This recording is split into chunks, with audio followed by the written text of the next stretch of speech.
Hello dear students, आपका स्वागत है आईआईटी जैम 2018 की सॉल्यूशन सीरीज़ में।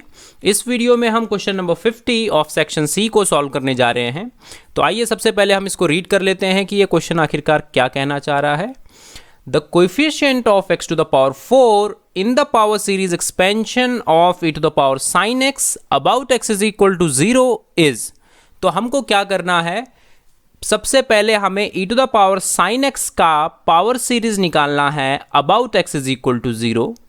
फिर हमें उस पावर सीरीज में से x टू द पावर 4 का कोएफिशिएंट पिक करना है। तो जो x टू द पावर 4 का कोएफिशिएंट होगा वही हमारा आंसर होगा। तो सबसे पहले हम ये जान लेते हैं कि पावर सीरीज आखिरकार e to the power sine x की दिखेगी कैसे, और उसके बाद हम उसमें से कोएफिशिएंट पिक कर लेंगे। ठीक है, तो सबसे पहले इस नोट को आप देखिए जो मैं आपके सामने लिखने वाला हूँ। तो पावर सीरीज से पहले आप ये देख लीजिए कि अगर हमें किसी फंक्शन f(x) की टेलर सीरीज कैलकुलेट करनी हो about x is equal to a, तो वो कैसी दिखेगी। तो टेलर सीरीज की ये डेफिनेशन होती है जो मैंने आपके सामने लिखी है। ये एक इन्फानाइट सीरीज है। तो अब देख लीजिए, अगर हम इसको समेशन फॉर्मेट में लिखने की कोशिश करते हैं तो ये कैसा दिखेगी। तो f(x) इज इक्वल टू कितना जाएगा आपके पास, summation fn of a by n factorial x minus a to the power n, और n वेरी कर रहा है 0 to infinity. f0 of a का मतलब क्या होगा कि हमने डेरिवेटिव कराई नहीं है। ठीक है, f1 ऑफ a का मतलब है 1 times differentiable, 1 time derivative, 2 time derivative and 3 time and so on. तो देख लीजिए ये ऐसा दिख रहा है। इसी को हम अगर an को अगर हम fn a by n factorial, इतनी चीज़ को अगर हम a n मान ले तो ये कितना जाएगा, summation a n x minus a to the power n, n vary कर रहा है 0 टू इन्फिनिटी में। तो अगर आप power series about x is equal to a कहते हैं, किसी भी चीज़ को अगर आप power series about x is equal to a कहते हैं, तो असल में उसका मतलब क्या होता है, असल में उसका मतलब ये होता है जो मैंने यहाँ पर लिखा है। तो ये एक पावर सीरीज है about x is equal to a। तो मैं यहाँ पर ये सब लिख के ये प्रूफ करना चाह रहा हूँ कि अगर आप किसी फंक्शन f(x) का टेलर सीरीज निकालते हैं about x is equal to a, तो असल में वो भी एक पावर सीरीज ही है। पावर सीरीज आपने जनरली ऐसे देखी होगी, तो इसीलिए मैं इसको इस टाइप में कन्वर्ट करने की कोशिश कर रहा था कि ये भी एक पावर सीरीज है। तो अब आप देख लीजिए, ये हमारे पास पावर सीरीज है। तो हमें क्या निकालना है, हमें coefficient of x to the power 4 निकालना है। अब ये जो हमारे पास a जो पॉइंट है ये x इज इक्वल टू 0 है, तो ये हट जाएगा यहाँ से। तो आपको क्या निकालना है, बेसिकली a4 है ना। यहाँ से आप देख लीजिए coefficient of x to the power 4 क्या होगा, हमारा a जो है हमारा 0 है। इस केस में क्वेश्चन में गिवन है कि ये 0 है, तो क्या होगा, ये a4 हो जाएगा। तो मतलब हमें a4 निकालना है। a4 है क्या, a4 यहाँ से आप देख लीजिए, a4 होगा x minus 0 to x minus 0 तो नहीं आएगा, इसमें मिटा देता हूँ। a4 होगा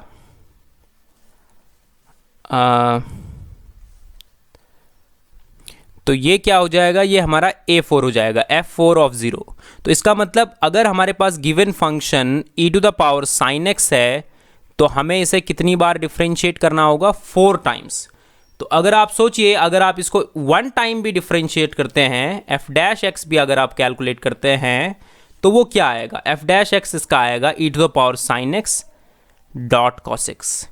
तो देख लीजिए, पहली बार डिफरेंशिएशन कराने में ही आपको प्रोडक्ट रूल का इस्तेमाल करना पड़ जाएगा। नेक्स्ट बार मैं कहना चाह रहा हूँ, नेक्स्ट बार अगर आप इसको एक और बार करेंगे तो आपको प्रोडक्ट रूल, फिर आपको ऐसा करके 2 बार और करना है ना, double dash, triple dash, 4 times. तो ये बहुत डिफिकल्ट हो जाएगा। तो हम क्या करेंगे, इसमें थोड़ी सी ट्रिक यूज़ करेंगे। तो ये हमारे पास, इसे मान लीजिए आप, यह है f e to the power sine x को आप वापस से f रिप्लेस करेंगे और इसे लिखेंगे f डॉट cos x। तब जाके ये प्रॉब्लम आपकी थोड़ा सा सिंप्लीफाई हो पाएगी। ठीक है, अब आप इसका f double dash of x निकालें। तो f double dash of x अगर आप निकालेंगे तो कितना होगा, f dash dot cos of x plus f dash, sorry not f dash नहीं आएगा, मैं प्रोडक्ट रूल का यूज़ कर रहा हूँ, ये इतना जाएगा। अब आप देख लीजिए, आपके पास लिखा है f of minus sine x, यहाँ पर लिखा हुआ है f dash of cos x. तो अगर आप देखें कि f dash of cos x होगा कितना, आप कैसे कैलकुलेट करेंगे f डैश की वैल्यू, आप प्रीवियस इक्वेशन में जाएंगे, वहाँ से आप कैलकुलेट करेंगे। तो अब चलिए इसको और फर्दर मूव कराते हैं। f ट्रिपल डैश कितना आएगा, अब ये आएगा, आपको इसमें भी प्रोडक्ट रूल लगाना है, तो ये आएगा f double dash of f double dash cos x plus f dash of minus sine x, यह जाएगा। इसका डेरिवेटिव कितना हो जाएगा, f dash of minus sine x, फिर आपका आएगा कितना, f of minus cos x, यह आएगा। तो अब चौथी बार जब आप डिफरेंशिएट कराएंगे तो आपका क्या होगा, f4 ऑफ x आपका आएगा f triple dash of cos x plus f double dash of minus sine x, यह जाएगा। इसका डेरिवेटिव मैंने लिख दिया। अब इसका देखिए आप कितना आएगा, इन दोनों को तो सम करके लिख देंगे, twice of f dash of minus cos x plus f double dash of minus sine x, ये इसका इन दोनों का हमने लिख दिया डिफरेंशिएशन। अब लास्ट वाले का लिखना है बस, तो कितना आएगा, f dash of minus cos x plus f of sine x, इतना जाएगा। कॉस एक्स का डिफरेंशिएशन माइनस कॉस एक्स का डिफरेंशिएशन साइन एक्स। तो ये हमारे पास फाइनली निकल के आ गया। अगर आप इसको डायरेक्टली डिफरेंशिएट कराने की कोशिश करेंगे बिना सब्स्टिट्यूशन के, तो ये बहुत मुश्किल प्रॉब्लम बन जाएगी। अब आपको निकालना क्या है, आपको निकालना है ये सारी की सारी चीज़ें आपको एट ज़ीरो निकालनी है। तो एट ज़ीरो ये कितना जाएगा, देखिए सबसे पहले f ऑफ साइन, ये f ऑफ साइन एक्स नहीं है, ये f डॉट साइन एक्स है, ठीक है। तो साइन ज़ीरो ज़ीरो होता है तो इसलिए कैंसिल हो जाएगा, ये चीज़ भी कैंसिल हो जाएगी, ठीक है ना, ये भी चीज़ कैंसिल हो जाएगी। और कौन कौन सी बच रही है, सिर्फ ये इतना बच रहा है, f triple dash cos of zero 1 हो जाएगा, f triple dash of zero आपको कैलकुलेट करना है, twice of f dash of minus 1, तो ये माइनस से मल्टीप्लाई आप करा देंगे क्योंकि कॉस ऑफ ज़ीरो 1 है।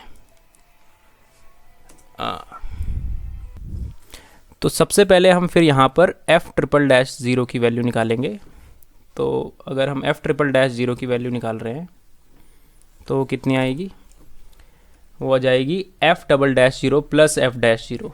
कैसे निकाला, इस इक्वेशन की हेल्प से, f triple dash zero is equal to ये था, तो अगर हम साइन ज़ीरो निकालेंगे, साइन ज़ीरो तो ज़ीरो हो जाएगा, f डैश ऑफ साइन ये भी ज़ीरो हो जाएगा, तो कितना जाएगा हमारे पास, f double dash of cos of zero, cos of zero 1 होता है तो f डबल डैश ज़ीरो आ गया। फिर आया f ऑफ ज़ीरो, अच्छा यहाँ पर डैश नहीं आएगा, ये f ऑफ ज़ीरो आएगा। फिर फाइनली हमारे पास क्या रिजल्ट आ जाएगा, इसको मिटा लेते हैं। तो ये सारी कैलकुलेशंस मैंने आपके लिए करके रख ली है। मैं क्या कर रहा हूँ, देखो आपको f4 ऑफ ज़ीरो निकालना था, तो मैंने उसे किस पे डाला, f triple dash of zero और f डैश ऑफ ज़ीरो, उसमें कन्वर्ट करा। फिर आप f triple dash of zero की वैल्यू निकालेंगे, किसकी हेल्प से, इस इक्वेशन की हेल्प से, इस इक्वेशन की हेल्प से ये आ जाएगा। और इसको निकालने के लिए फिर आप इसमें चले जाइए, फिर इसको निकालने के लिए फिर इसमें, तो यही सब मैंने यहाँ पर करके रख दिया आपके सामने, ठीक है। इसको मैं एक्सप्लेन नहीं करूँगा वरना वीडियो बहुत लंबी हो जाएगी। तो फाइनली आपको निकालना है ये f 4 times of zero is -3 of f of zero, ठीक है। तो ये कितना हो जाएगा, ये है क्या, हमें निकालना है a4, a4 is the coefficient of x to the power 4। तो अब a4 कितना आ जाएगा, 3 times of f of zero, f of zero होगा क्या, इस इक्वेशन से निकाल लीजिए आप, तो कितना आ जाएगा ये, -3/4 फैक्टोरियल। तो चलिए अब कैलकुलेटर का इस्तेमाल करते हैं इसको कैलकुलेट करने के लिए। तो अगर आप इसमें कैलकुलेटर का इस्तेमाल करेंगे तो इसका आंसर आएगा -0125। ऑलराइट, तो इस क्वेश्चन का जो आंसर है वो है माइनस टाइम्स ऑफ 0125, ठीक है। तो देखिए अगर आप ये काम नहीं करेंगे जो मैं कर रहा हूँ तो आपका इसको डिफरेंशिएट कराना लगभग नामुमकिन हो जाएगा। आप इसको कर ही नहीं सकते, इम्पॉसिबल है डिफरेंशिएट करना, वो भी 4 टाइम्स, और वो भी गिवन टाइम में। आपको बहुत कम समय लेकर इसको सॉल्व करना है, तो इतने कम टाइम में 4 बार डिफरेंशिएट कराना इम्पॉसिबल है। तो आपने क्या करा, इसको जब आपने डिफरेंशिएट करा तो आपको दिखाई दिया कि ये पुराना फंक्शन वापस आ रहा है, तो आपने इसको f रख दिया। जैसे ही ये एफ आ गया तो आपका डिफरेंशिएशन थोड़ा सा ईजी हो गया। फिर आपने अगली बार करते गए और जब लास्ट में देखिए सबसे इंपॉर्टेंट काम था, सबसे लास्ट वाला, जब आपने f4 ऑफ 0 निकालने की कोशिश करी तो वो सारा का सारा प्रीवियस चीज़ों पे चले गया। मतलब आप लास्ट वाली एंट्री को निकाल सकते हैं प्रीवियस एंट्रीज की हेल्प से। ठीक है, तो इसी तरीके से हम इस क्वेश्चन को सॉल्व करेंगे और ये काफ़ी अच्छा क्वेश्चन था और कैलकुलेशन बेस्ड क्वेश्चन था ये थोड़ा सा। अगर आपको ये टेलर सीरीज़ की डेफिनेशन मालूम है तो आप इस क्वेश्चन को आराम से सॉल्व कर सकते हैं। अगर आपको कोई डाउट है इस प्रॉब्लम में तो आप क्या कर सकते हैं, कमेंट हमें कर सकते हैं। और अगर आपको कोई और प्रॉब्लम है इससे डिफरेंट तो आप हमारे व्हाट्सएप और टेलीग्राम ग्रुप में जुड़ सकते हैं। वहाँ पर ग्रुप डिस्कशन होता है तो वहाँ पर आपकी प्रॉब्लम सॉल्व करी जा सकती है। ठीक है, थैंक यू।